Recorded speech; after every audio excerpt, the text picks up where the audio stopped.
एक अमीर लड़का था, उसे एक गरीब किसान की लड़की से प्यार हो गया।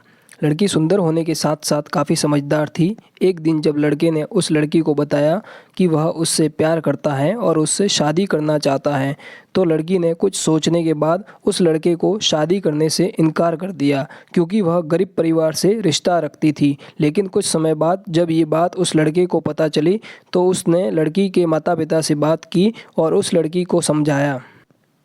काफ़ी समझाने के बाद वह लड़की मान गई और दोनों की शादी हो गई। शादी के बाद लड़का उसे बहुत प्यार करता था। दोनों का दाम्पत्य जीवन काफ़ी अच्छा चल रहा था। लेकिन कुछ महीनों के बाद लड़की को चर्म रोग हो गया, जिसके कारण उसकी खूबसूरती ढलने लगी।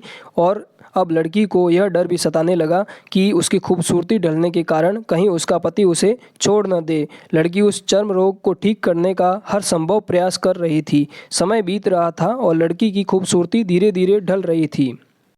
एक दिन वह लड़का एक काम से दूसरे शहर गया। लड़का जब वहां से वापस आ रहा था, तो उसका रास्ते में एक कार के साथ एक्सीडेंट हो गया। उस दुर्घटना के दौरान लड़के की आंखों की रोशनी चली गई। इस दुर्घटना के कुछ समय के बाद उसका जीवन फिर से सामान्य और सुखी बीतने लगा।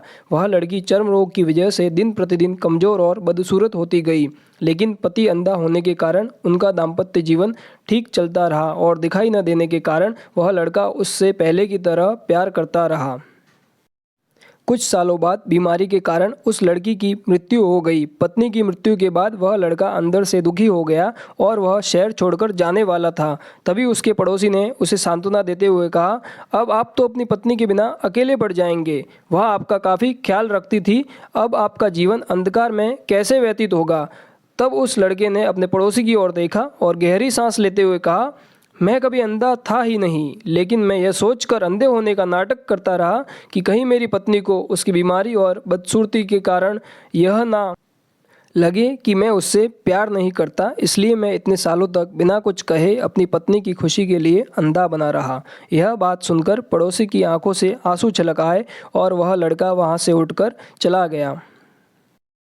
शिक्षा। अगर आप जीवन भर खुश रहना चाहते हैं, तो आप लोगों की कमियों की तरफ ही नहीं, उनकी खूबियों की तरफ भी गौर करिए। आपका जीवन आसान हो जाएगा।